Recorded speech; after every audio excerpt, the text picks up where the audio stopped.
Ya,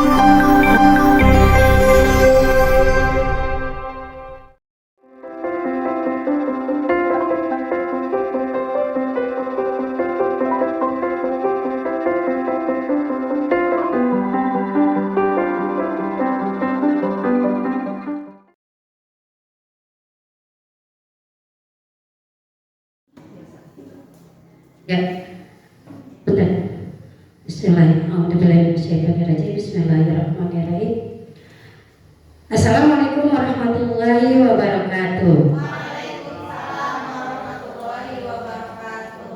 Rabbi sholli sholli wa yassirli amri wahlul 'uqdatam min lisani yafqahu qawli.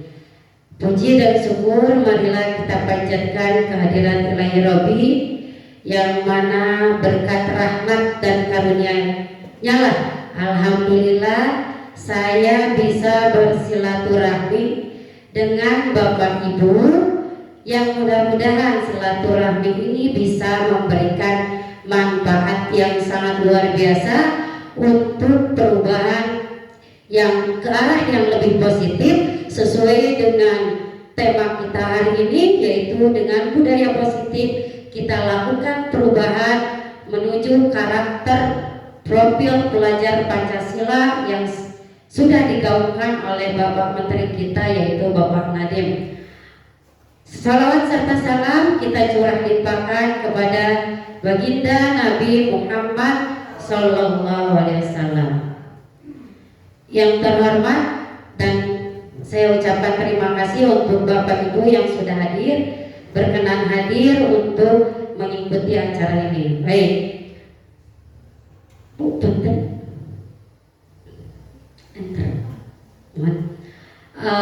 diseminasi modul 1.4 mengenai budaya positif dengan saya Ibu Nia Rosmayanti, CGP Angkatan 8, PP 182 kelas 53 Kabupaten Sukabumi.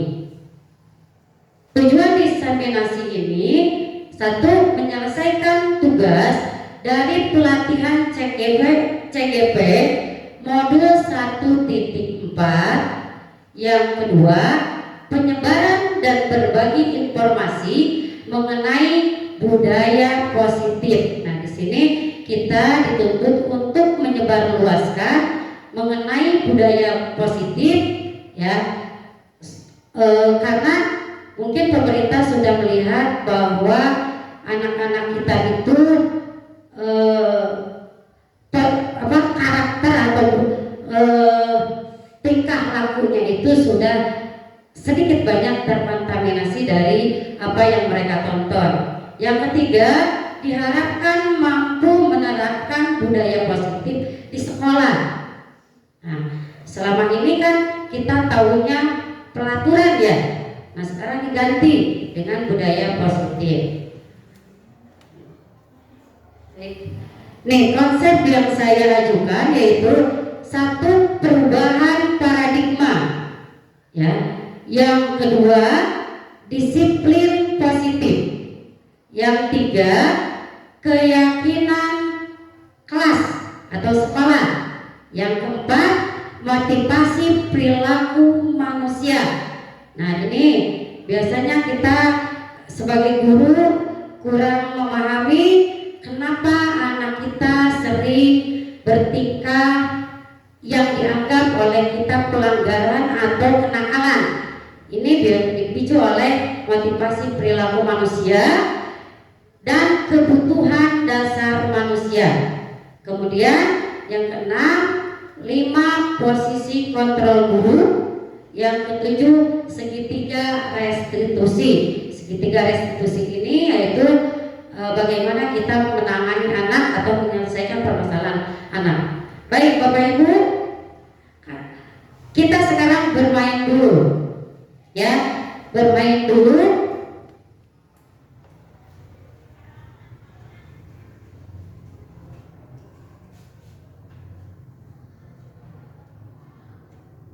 Nah, kita game dulu. Cobalah buka. Ibu kerja buka-bukaan? Kerja buka-bukaan? Ayo nak buka-bukaan. Nih, ya, so cobalah buka. Instruksinya ibu bermain pasang-pasangan, berdua-berdua. Ya, ini udah pas berdua-berdua duduknya. Aturannya nih, ada yang posisi atau berperan sebagai A, ada yang berperan sebagai B. Ya, Bapak silakan, Bapak Ibu tentukan dulu siapa temannya, siapa yang akan berperan sebagai A dan siapa akan berperan sebagai B. Sudah Bapak Ibu ditentukan? Baik, yang berperan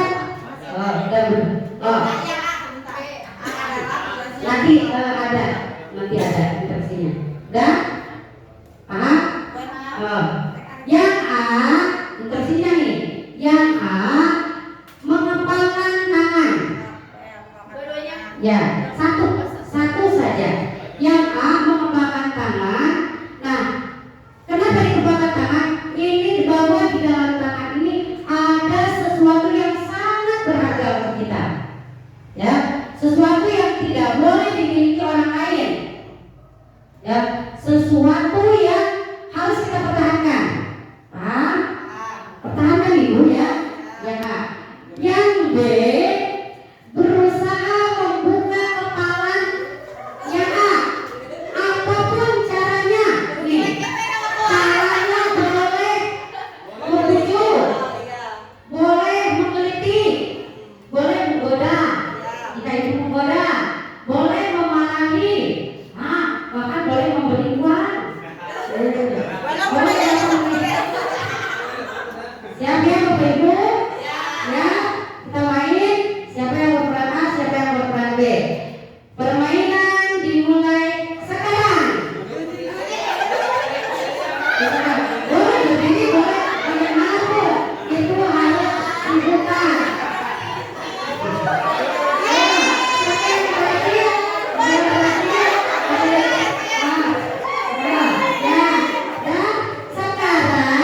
Sekarang Bapak Ibu gantian. Yang tadi berperan sebagai A menjadi B dan yang berperan sebagai B menjadi A. Maka Bapak Ibu pertahankan sekuat mungkin.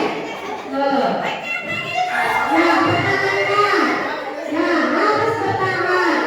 Ya, B harus bantu membuka. Sudah? Sudah? Sudah. Kalau sudah, coba hitung lagi.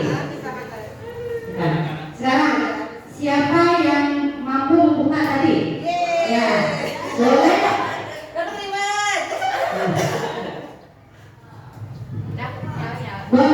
Boleh mengungkapkan apa alasan Ibu bisa membuka kepalanya.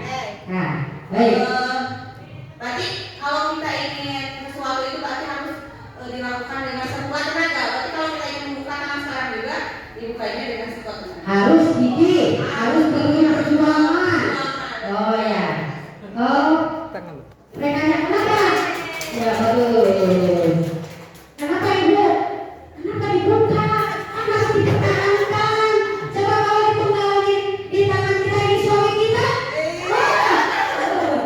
harus dilepaskan begitu saja ya. Bu, kenapa Ibu? Apa alasan Ibu membukanya?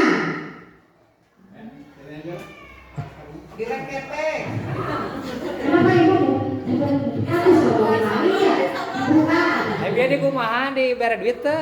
Ya, bere duit ke kalau Kenapa Ibu membuka? Karena tidak bisa mempertahankan. Oh, karena tidak bisa mempertahankan karena ada hal lain. Sekarang yang tidak bisa dibuka, loh, Bu Lina boleh pakai ini. Kenapa Bu Lina tidak dibuka gitu? Karena saya harus mempertahankan apa yang saya punya, apa yang saya miliki. Saya tidak mau berbagi dengan orang. Dalam artian karena apa yang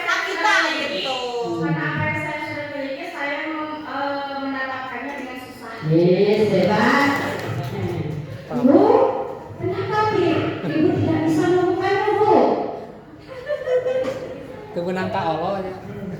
Itu kabur. Sudah berusaha juga tadi tapi tidak berhasil kan berupaya berbagai cara. Iya. Ini ada gambaran bahwa meskipun usaha tetap sesuatu itu ada ketentuannya ya nanti. Mungkin Pak Mas Dar mau menambahkan? Boleh?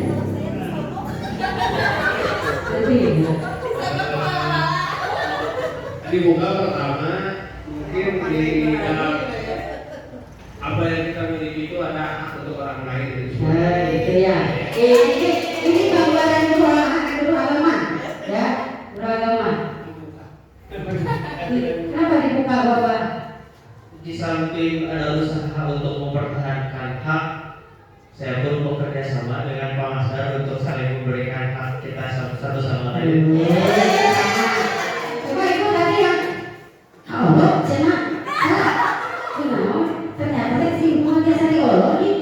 Maka Ibu, Saya tidak bisa membuka tangan ibu karena dirayu nanti dijajarin.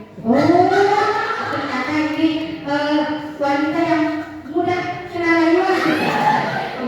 Siapa di bumi lagi tak sering dirayu, kan? Baik, Bapak Ibu, terima kasih. Ya, Bu, ini Mas, bentar deh. Nah, bentar ya. Bentar. Paradigma, tadi kan yang pertama paradigma ya, Bapak Ibu, paradigma kita.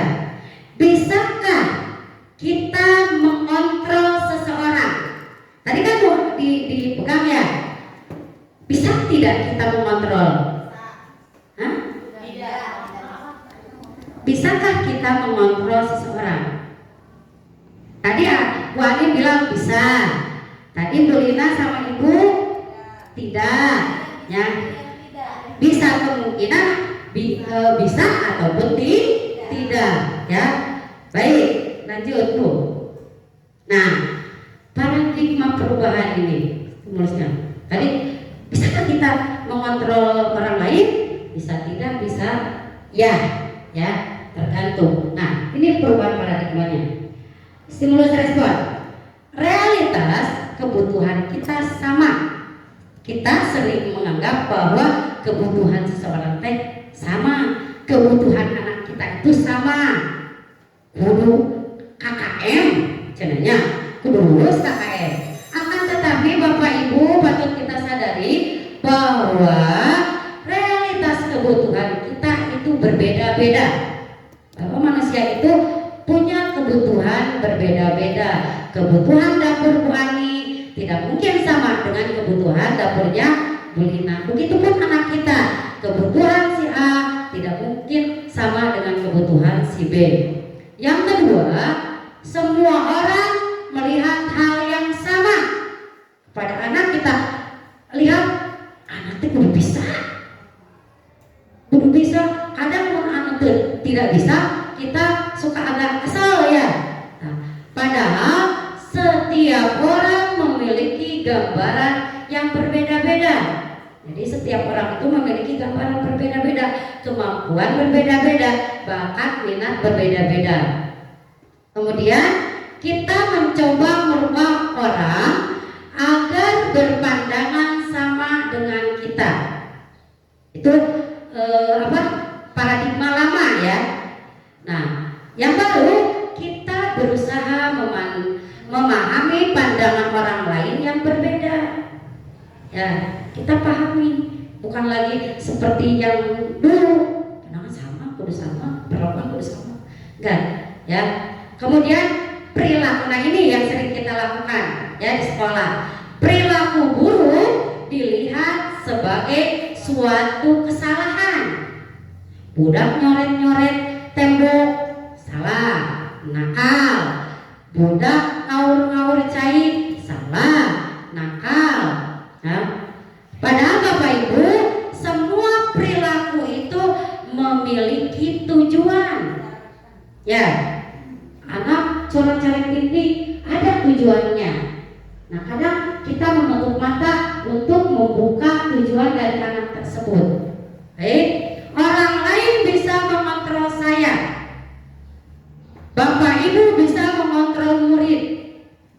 Kudu nulis, ya, itu. Tapi hanya Anda yang dapat mengontrol diri Anda.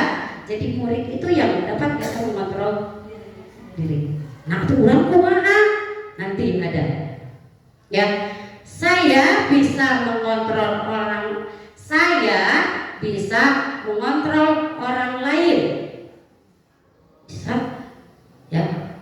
Kita selama ini menganggap bahwa saya bisa membuat anak itu nurut ke kita. Akan tetapi Anda tidak bisa mengontrol orang lain. Tadi Bu Ani, saya kebuka, tapi itu atas dasar dorongan Bu Ani sendiri membukanya. Kalau Bu Ani tidak, tapi tetap seperti tadi Bu Lina tegegel, karena ini adalah saya, akhirnya tidak terbuka. Jadi yang bisa mengontrol diri kita hanyalah diri kita sendiri, ya. Kemudian pemaksaan pada saat bujukan gagal. Kita memaksa anak karena harus dibujuk gitu, harus dibujuk gitu, akhirnya kurang dipaksa, ya. Padahal anak teh nggak mau, anak itu bakat minatnya bukan di situ, ya. Yang teori kontrolnya kolaborasi dan kesepakatan, tuh ada kesepakatan, kolaborasi dan kesepakatan menciptakan pilihan-pilihan baru. Artinya kita adakan kolaborasi dengan anak, biarkan anak memilih maunya apa. Nah, dari kemauan anak itu kita masuk pelajaran tersebut. Tuh. Kemudian yang selanjutnya model berpikir menang kalah. Budak nurut berarti orang menang. Budak nurut orang kesel karena orang merasa orang kalah. Akan tetapi Bapak Ibu patut kita ketahui bahwa model berpikir harus menang. Anak menang, anak enak, kita pun menang, anak enjoy. Kita enjoy juga. Paham ya Bapak Ibu? Baik? Boleh. Nah, dari sana paradigma sana bisa melahirkan disiplin positif. Ya, disiplin itu udah kata positif ya, ditambahan ku positif. Jadi makin kuat nih tujuan dari kementerian kita itu benar-benar tentang disiplin ini. Disiplin positif adalah sebuah pendekatan yang berfokus pada kekuatan tindakan positif. Jadi pada kekuatan tindakan atau aset anak, ya. Kemudian konsep disiplin positif adalah menghilangkan hukuman fisik atau psikis. Konsepnya disiplin yang sekarang itu kita hilangkan, menghukum anak baik secara fisik, lari di lapangan 5 keliling, ataupun secara psikis seperti membentak atau seperti hal-hal lain.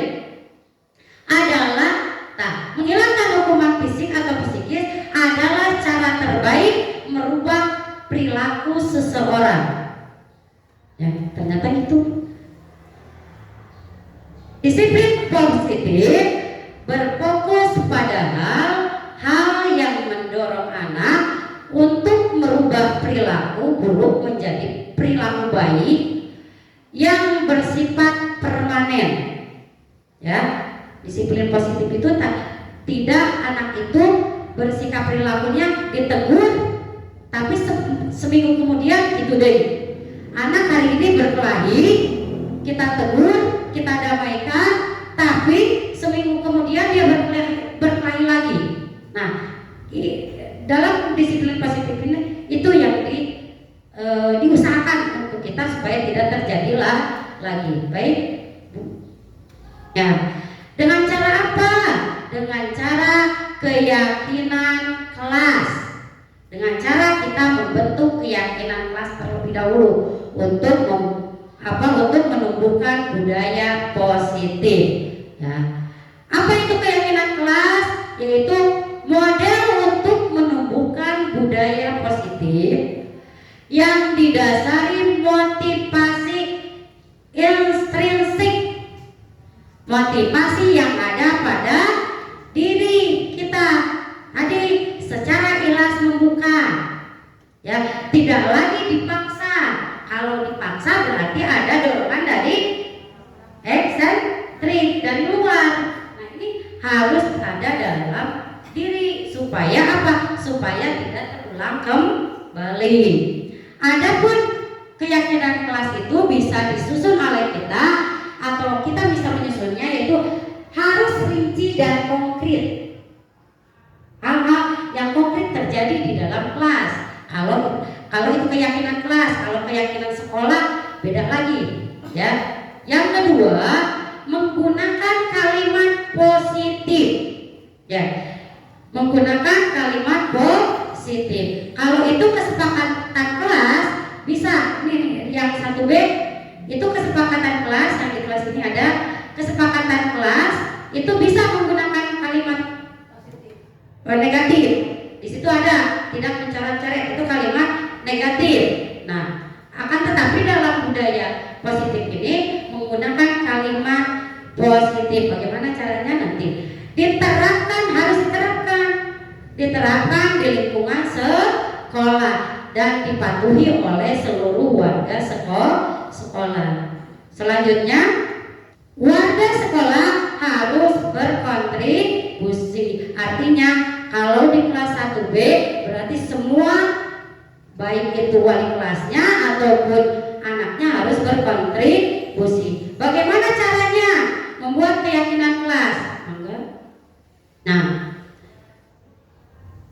ibu bapak bisa bertanya kepada anak di panti atau dipancing dengan kelas impian seperti apa sih yang kalian mau. Nanti akan terbuka. Coba sekarang kita ini ya, kita demon ya. Coba ini guru puntennya Bapak Ibu ini loh. Coba anak-anak, kira-kira kelas impian seperti apa yang kalian mau? Yang nyaman, bersih, nyaman, bersih, ya. Di kelasnya tidak ribut, ya, nyaman, bersih, tidak ribut, gurunya menyenangkan. Apalagi Di kelasnya tidak ada yang nakal, Di kelasnya tidak ada yang ngomong kasar. tidak ngomong kasar. Pelajarannya mudah. Manajer tugas. Iya, benar. Baik. Nah, tadi ibu bapak sudah menampung kelas yang diimpikan anak. Nah, sekarang anak-anak silakan, kalau kelasnya ingin nyaman, bersih, tidak ada yang nakal, tidak ada yang berkata kasar dan sebagainya, kira-kira peraturan apa yang harus diterapkan? Disiplin. Hah? Tata tertib kelas.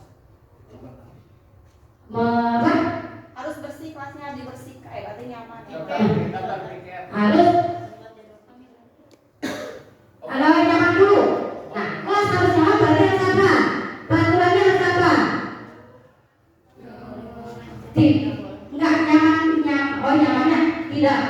Bisa nyaman, bisa bersih. Nah, yang tadi bersih, tidak boleh membuang sampah sembarangan. Misal, tadi yang nyaman apa? Sekolah yang nyaman.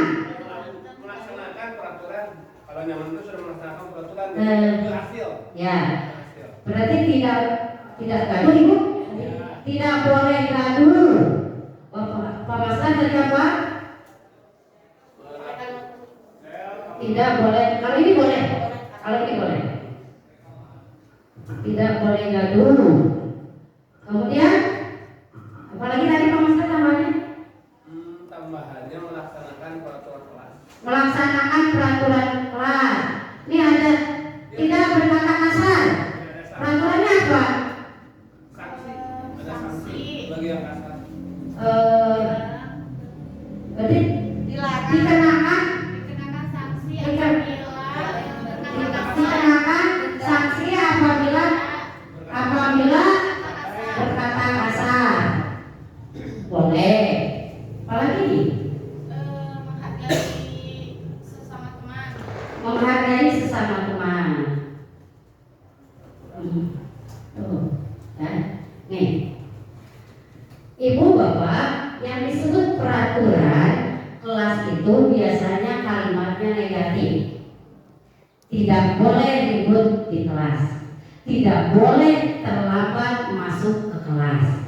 Biasanya tidak boleh peraturan kelas itu biasanya seperti itu, ya. Ini udah gabungan. Biasanya seperti itu. Nah, dari peraturan kelas itu supaya bisa menjadi keyakinan kelas yang kalimatnya negatif itu dirubah menjadi kalimat positif, akan tetapi harus disisipi dengan nilai-nilai kebajikan. Nilai-nilai kebajikan itu apa? Yang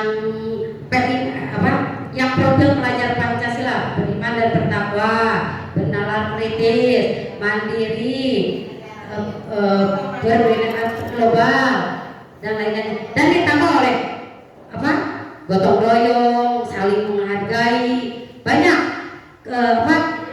nilai-nilai kebajikan universal. Nah, dari sini coba kita ada nilai kebajikan ini. Nah,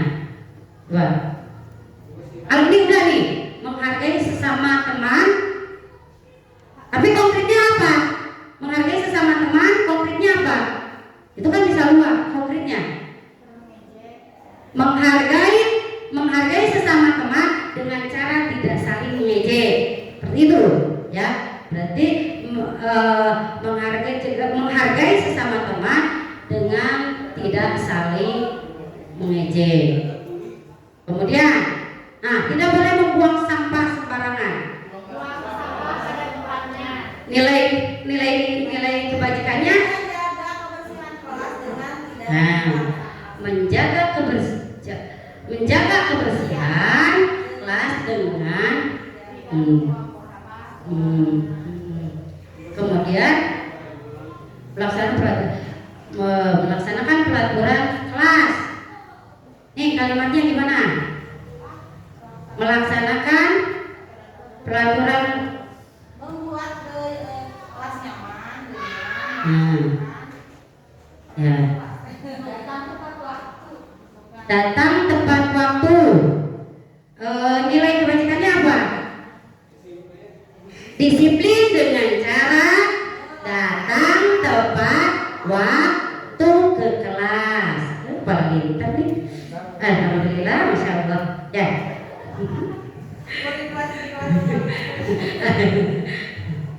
Ya. Melaksanakan peraturan kelas. Dikenakan sanksi apabila berkata kasar. Itu gimana? Kan nggak boleh ada sanksi tadi. Kan harus menghilangkan hukuman. Sopan habis. Sopan. Berarti sopan. Menjaga namanya. Jadi tidak ada kata perintah untuk ini itu, tapi yang membaca saya bingung. Jadi kalimatnya gimana Pak? Kalimatnya gimana Bu? Berkata sopan. Harus berkata sopan. Ada harus ada teman. Berbicara sopan di kelas gimana?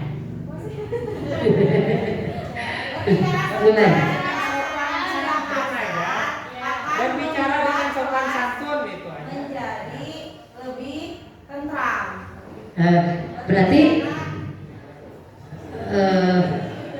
bersopan santun Di kelas bisa. dengan cara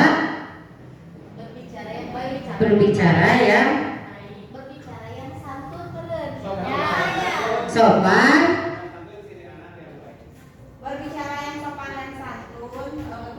merupakan karakter Baik. anak baik. Berbicara Bagus. sopan dan santun. Gitu. Nah.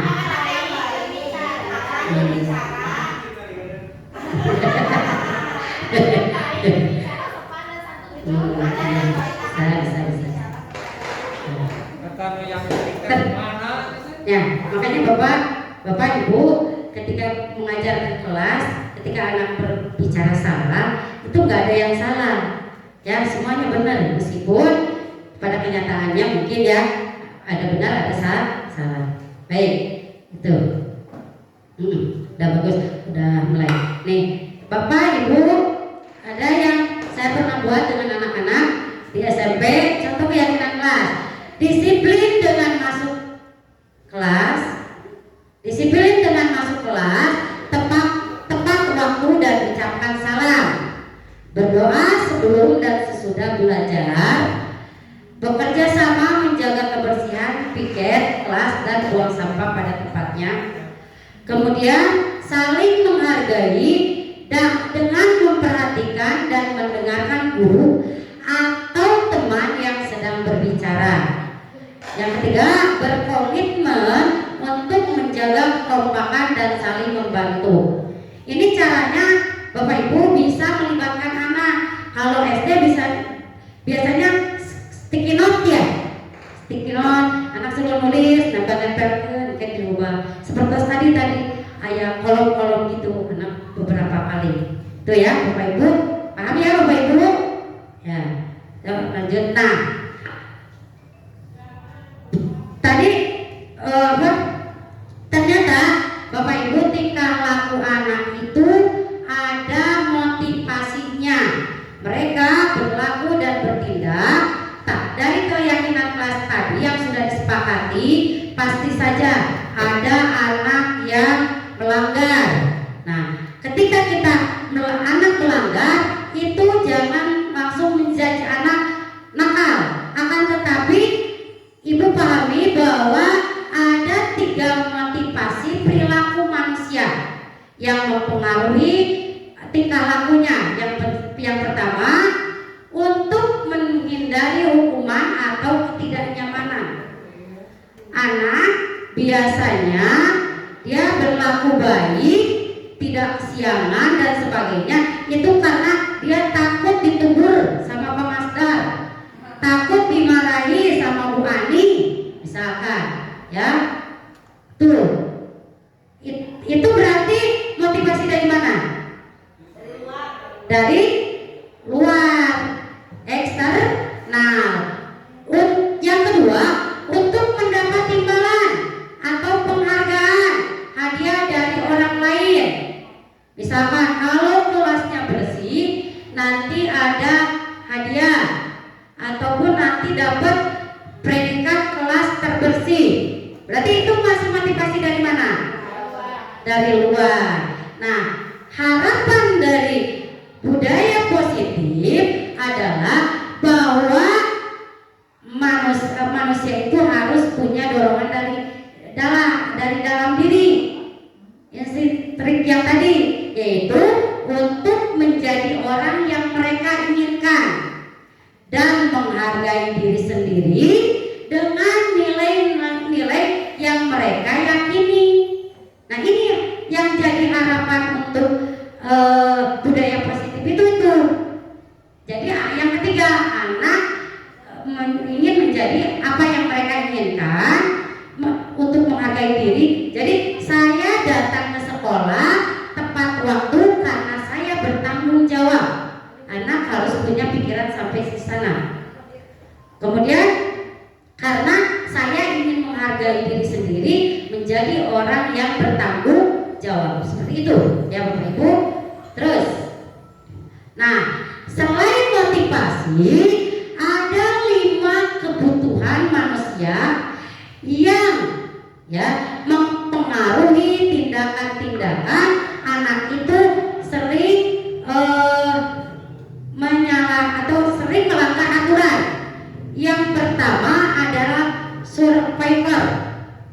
ya, bertahan hidup. Yang kedua, love and belonging, dicintai dan dihargai atau diterima. Yang ketiga, anak itu butuh power, kekuatan, atau merasa bahwa saya itu bisa, ya, atau diakui pencapaiannya. Anak bisa nyepak bola, kita akui, ya. Nah, kemudian ada pan. Anak itu butuh akan pan itu adalah kesenangan. Yang kelima adalah freedom, kebebasan. Baik, kita kupas satu-satu.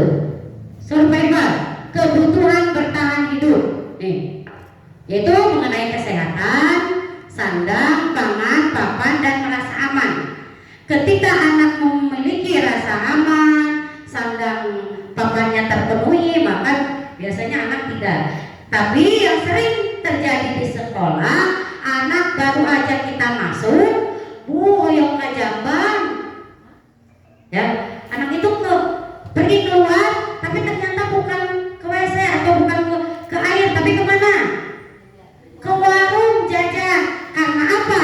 Karena kebutuhannya tidak terpenuhi saat di rumah. Anak itu tidak diberikan sarapan. Maka ketika ke sekolah, begitu guru masuk, udah perut kerubuk-kerubuk, akhirnya anak cari alasan, Bu, badai ke WC, padahal jajan. Nah itu, ya Bapak Ibu.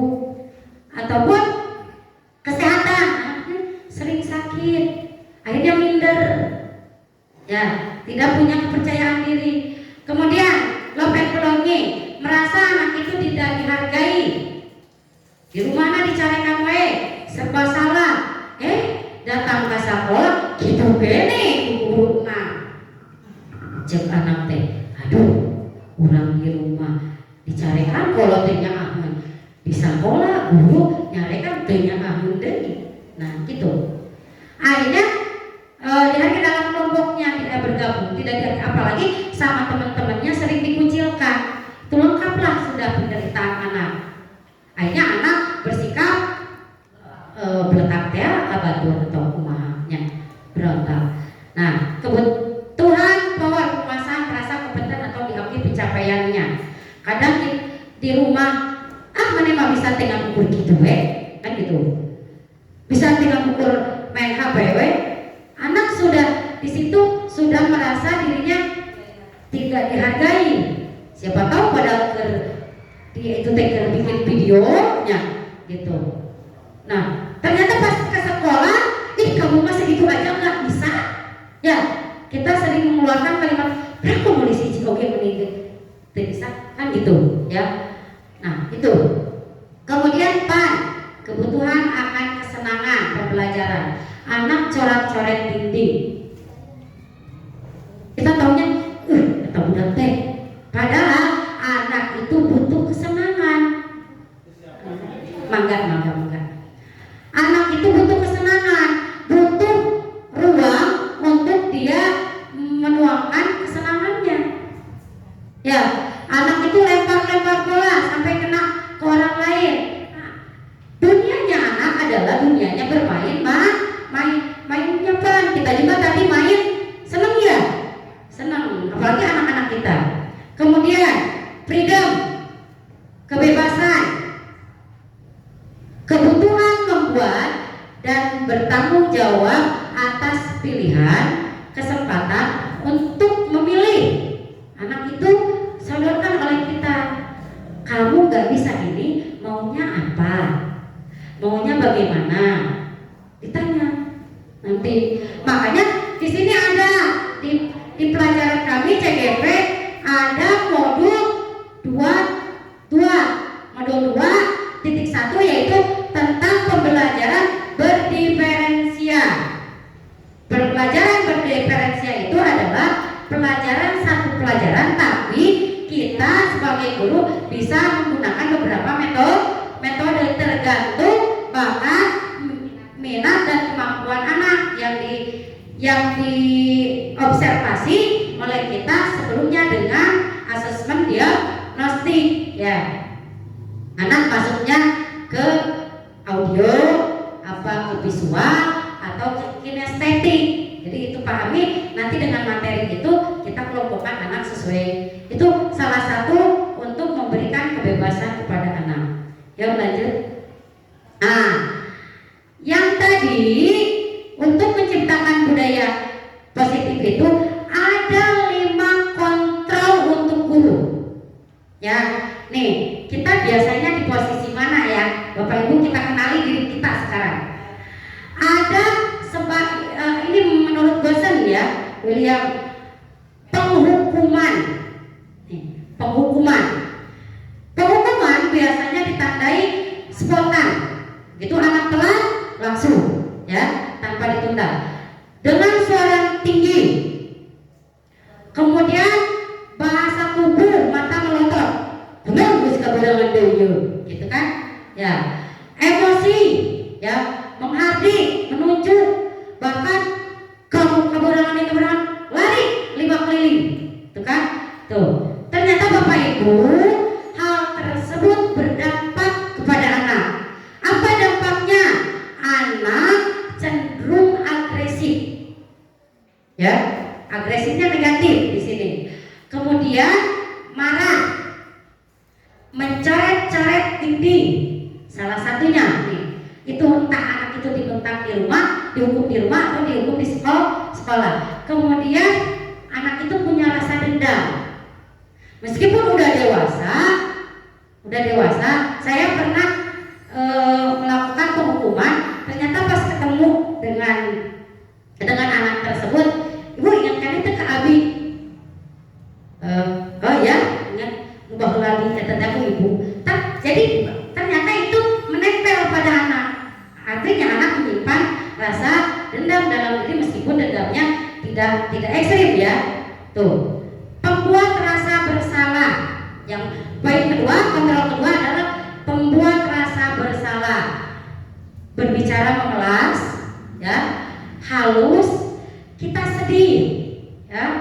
Kemudian, namun ada kata-kata menyalahkan anak. Tuh kamu mah, gara-gara kamu, ibu nanti ditegur loh sama bapak kepala sekolah. Kamu gak kasihan apa sama ibu mengejar-ngejar kamu terus? Tuh, akhirnya anak punya rasa, dampaknya merasa bersalah, merasa jadi orang yang gagal. Kamu begitu aja masa nggak bisa? Tuh, ya, anak akan merasa menjadi diri orang yang gagal. Dia akan menarik dirinya dari lingkungan yang istilahnya nama introvert ya. Tuh. Kemudian yang ketiga, posisi kontrol sebagai teman. Nah, sebagai teman itu biasanya guru bicara ramah, ya, ramah. Kenapa kamu siangan? Ini, kamu kasihan apa ya? Enggak lah, kakak sek, kapan ibu, ya. Ataupun kita sering bercanda dengan anak. Duh, itu rambutnya berem, siga orang Belanda, gitu kan. Nah, itu ternyata Bapak Ibu, guru berbicara ramah, akrab, dan sendaguro. Ya. Dampak bagi murid, biasanya murid yang diperlakukan teman oleh gurunya akan tergantung sama satu guru saja. Nah, ada istilah, pernah nggak dengar? Kalau di SMP saya pernah merasakan, guru lain pernah merasakan. Kalau guru iya mah salaman, kalau guru itu mah henteu. Kalau guru iya mah mau dipiaran teh guru, kalau guru itu mah henteu. Eta teh anak ciri dari atau dampak anak yang kita sering perlakukan sebagai teman. Tuh, ya. Tapi ini ada juga dampaknya ketika kita mengecewakan mereka, maka mereka akan kecewa ke kita. Kalau kita tidak nurut atau tidak membantu mereka, maka mereka akan punya perasaan kecewa terhadap kita. Nah, yang keempat yaitu posisi pemantau atau pemonitor. Ya, cirinya mengandalkan sanksi dan konsekuensi. Kamu telat 1 jam, maka konsekuensinya, contohnya ya, maka konsekuensinya istirahat, kamu tinggal di kelas mengerjakan tugas tersebut. Itu contoh dari pemonitor. Ya. Dampaknya Bapak Ibu, anak itu akan menghitung konsekuensi. Lamun kurang terlambat, kamu langsung dihukum istirahat, orang istirahat itu segitu. Nah, misalkan, bawa misalkan. Ini anak tahunya bahwa dia harus datang itu karena ada konsekuensi. Nah, tanpa tahu dia itu memahami nilai-nilai yang kita udah sepakati atau nilai-nilai kebajikan. Yang kelima yaitu posisi manajer. Nah, posisi manajer itu suara netral. Cirinya ya, tidak emosi, tidak terlalu ramah, ya, dan tidak bernada tinggi. Guru dengan tulus membuka pertanyaan atau dialog dengan anak yang bermakna untuk membuka pikiran murid, ya, untuk membuka pikiran murid. Contoh, datang anak terlambat, misal, kenapa kamu terlambat? Misalkan, bangunnya kesiangan Bu. Kenapa sampai kesiangan? Tuh ayah mau udah Bu. Anak biasa gitu ya. Kok bisa? Gak ada yang membangunkan, gak pasang alarm apa? Tunggu, hidupnya gawe KGSI, subuh-subuh kesini. Nah, gitu kan anak kita sekarang. Nah, terus kita gali sampai pada titik setelah kita gali anak tersebut, maka di situ kita akan tahu. Nah, kira-kira Bapak Ibu, saya bertanya lagi, selama ini Bapak Ibu ada di posisi mana? Pak Master nomor 1, yang lainnya semuanya ada, Ibu. Terus, nah, baik. Tapi hukumannya dalam konteks wajar dan untuk supaya Ya,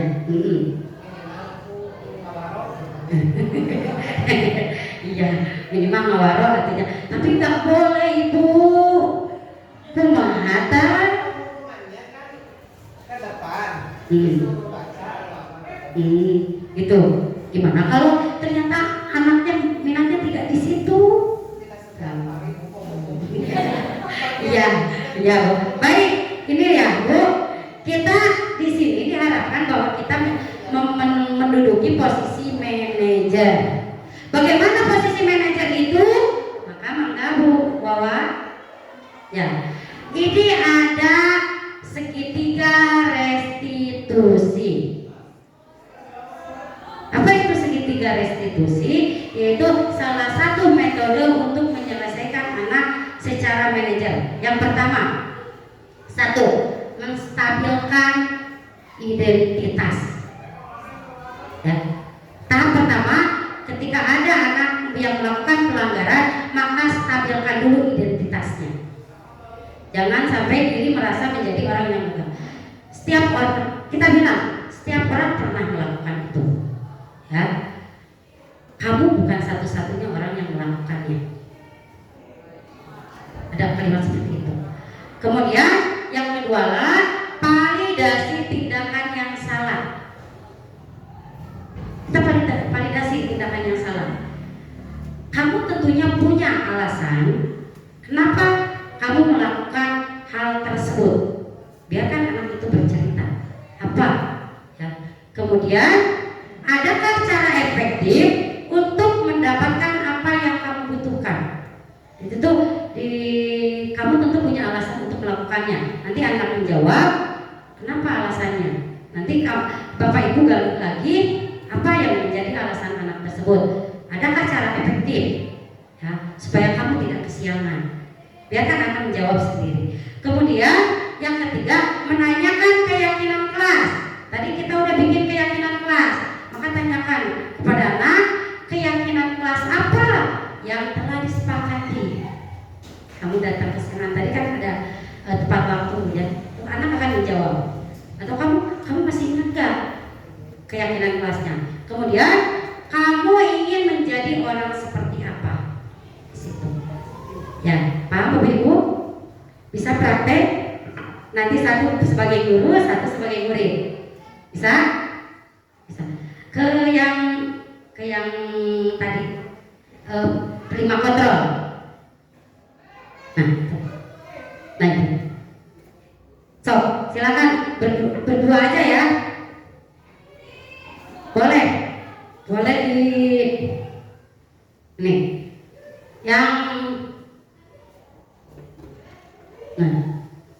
yang manajer praktek siap Ibu.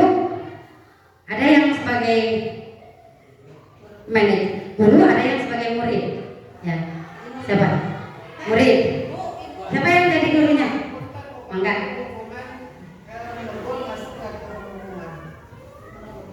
Apa? Menegur. Kalau menegur di manajer juga kita, kenapa kamu terlambat? Itu kan teguran, benar ya? Tidak. Asal tadi itu kalau kenapa nih melotot dan menggunakan nada tinggi, artinya itu bukan hukuman. Tapi kalau kita bertanya dengan kenapa kesiangan, kayak itu juga teguran. Nah itu main HP. Kamu senang ya main HP? Ya Bu, senang. Biarkan anak itu bercerita, biarkan anak itu kritis tuh. Nah, baru dari situ kita mengarahkan ke keyakinan itu. Jadi di situ. Ya. Bisa ya sekarang praktek. Ibu, siapa yang mau ke depan? Siapa yang mau jadi guru? Siapa yang jadi murid? Kamera. Pertanyaannya yang tadi, segitiga restitusi. Pak Mas jadi guru? Kan tidak boleh mengukur, harus belajar merestitusi.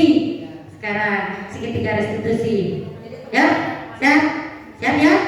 Latihan dulu boleh. Waktu ini cek ya. Enggak. Yang 5 ini nanti kita mengambil paradigma faktualnya, lalu paradigma sosial dan paradigma perilaku itu sendiri dan kemungkinan besar Ya. kepada guru itu sendiri paradigma sosialnya yang harus masuk itu. Jadi di posisi ini, posisi kontrol ini kita harus meyakini ini salah satu paradigma yang kita ambil yang mana dulu. Iya. Jadi gini, maksud ini bahwa ini menjelaskan kontrol guru itu ada 5 ini. Yang sering kita lakukan ada 5 ini, ya. Nah, pengukur rasa, cuma kita kadang tidak tahu bahwa kontrol itu ada di situ. Nah, ternyata sekarang itu dalam budaya positif ada cara mengontrol murid itu dengan cara manajer. Nah, manajer langkah-langkahnya mana? Tadi segitiga restitusi. Jadi anak dilatih untuk kritis. Pertanyaannya itu tadi ya, menstabilkan identitas. Nah, ini boleh? Ada yang praktek? Siapa muridnya? Ini, wah ini siap jadi murid. Tuh siap, ya boleh. Pakai mic. Kisahnya apa kisahnya? Ceritanya apa? Dengan murid yang bermacam-macam ya. Coret-coret mau apa Pak? Sesuai Mau wangi lagi jajan? Lagi? Mungkin Pak Adi dengan Pak Haji Gini, aku ya. Boleh gini. sesuai kondisi kelas kita masing-masing ya. Ya. Kita punya murid yang seperti Boleh. Ini aku. Bu Abi dikasih satu kasus satunya Pak. Nah, kasusnya misalkan ada satu nama murid namanya Bu Ani. Sepulang sekolah ditugaskan untuk bersama 3 temannya ditugaskan untuk piketing kelas. Ketika Pak Masdar masuk ke kelas, ternyata Pak Masdar hanya menemukan 2 orang dalam kelas itu dan tidak menemukan Bu Ani. Terus Pak Masdar bertanya kepada jajan keluar, wah Pak Pasar kebetulan lagi lewat, ada wah ini lagi nongkrong, lagi nongkrong di warung, aku kan Oh iya. apa? Tapi di kelas ya. Hah? Boleh? Jangan dulu. Pani sini dulu. Oh siap. Kita dulu. Boleh, disediakan ya. Oh, lagi jajan tak? Lagi jajan. Balik nongkrong di Cia Cina. Jadi nanti ini kan gorengan sih. Bu Aninya bawa makanan, bawa makanan. Maaf ya. Maaf kita belajar semuanya bukan mengundi maaf. Masa? Kita restitusi tadi. Kalau dilihat dari segitiga restitusi ini dari studi kasus yang dari kasus tadi mungkin salah satunya adalah melanggar kedisiplinan aturan tata tertib sekolah, tata tertib kelas yang ada. Ceritanya ini di depan warung. Ya. Berarti saya tanya dulu ya. Yang pertama untuk menstabilkan identitas. Jadi harus tahu alasan aku jajan teh apa. Ada yang orang panggil ya. Lain. Biasanya manggilnya sayang.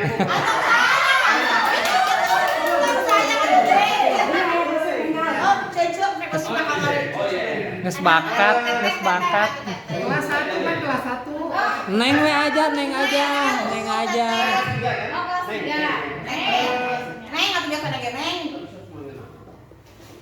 Kenapa Neng hari ini tidak melaksanakan tugas di Sila galak. kelas? Kan tidak salah. Oh. Kenapa tidak melaksanakan tugas yang Bapak berikan? Sedangkan hari ini seharusnya berkegiatan. Memang yang lain kemarin tidak berkegiatan. Tapi itu hal yang kurang baik. Seharusnya Neng laksanakan tugas yang dari Bapak. Maaf Bapak, kan aku tadi belum sarapan. Jadi kalau aku pikir nanti takutnya aku pingsan. Jadi saya jajan dulu. Ini tuh roti, saya bawa roti. Nanti kan kalau udah jajan, Neng juga mau masuk kelas Pak. Tapi lebih baik izin dulu sama Pak Guru dan bilang sama teman-temannya jajannya nanti sama-sama dengan teman-temannya setelah selesai melaksanakan tugasnya. Kenapa di rumah tidak sarapan? Aku kesiangan Bapak, kan jauh rumahnya. Naik rakit.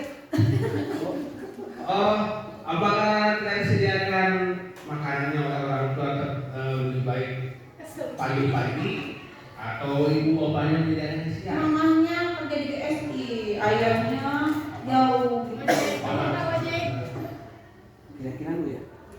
Tapi bisakah lu minggu depan melaksanakan tugas dengan? Iya Bapak, Neng usahakan Neng bangun lebih pagi, Neng akan masak sendiri sarapannya gitu ya Pak ya. Dan tidak mengulang jajan kembali di waktu melaksanakan tugas? Iya, insya Allah Bapak. Siap kalau gitu berarti Neng bisa. Yang mana dulu ya? Keyakinan kelas. Oke, keyakinan kelas. Kan kita sudah membuat di kelas ini ada keyakinan kelas. Ingin nyaman, ingin bersih. Kalau Neng tidak piket, mungkin kelasnya tidak bersih. Iya Bapak ya. Apakah Neng siap untuk melakukan piket sekarang? Iya Pak. Karena Neng sudah berbuat tadi, Neng sendiri belum. Neng siap. Kesalahan Neng tadi, Neng minta maaf ya Pak ya. Neng janji Neng tidak akan mengulanginya lagi. Ya, terima kasih. Terima kasih. Beres. Ya, baik, bagus sekali. Ya, satu kali lagi tepuk tangan untuk dua aktor kita. Ya, ya Bapak Ibu tadi Bapak Masdar memang sudah bertanya salah satu menstabilkan identitas, bertanya tentang alasan dan sebagainya. Kemudian menstabilkan bertanya kenapa kamu yang lain piket sedangkan kamu malah jajan. Kemudian kamu punya alasan, tadi menjawab alasannya belum sarapan. Nah, keyakinan kelasnya tadi Pak Masdar tidak bertanya, tapi Pak Masdar menjelaskan. Harusnya Pak Masdar itu bertanya keyakinan apa yang kamu lakukan dengan cara ini itu. Tapi tadi udah bagus, ini kritis anaknya, jadi menggali anak untuk berbicara. Baik Bapak Ibu, kesimpulannya ketika anak-anak kita melakukan kesalahan, sebagai guru yang berpihak pada murid, Bijaklah dalam bersikap dikarenakan tindakan anak ternyata ada pemantik atau pemicunya seperti motivasi dan 5 dasar kebutuhan anak yang tidak terpenuhi. Nah, Bapak Ibu, terima kasih. Semoga apa yang saya sampaikan bermanfaat untuk Bapak Ibu dalam melakukan perubahan dan dalam mencetak generasi penerus kita yang lebih berakhlakul karimah. Tepuk tangan untuk kita hari ini semuanya. Wassalamualaikum warahmatullahi wabarakatuh.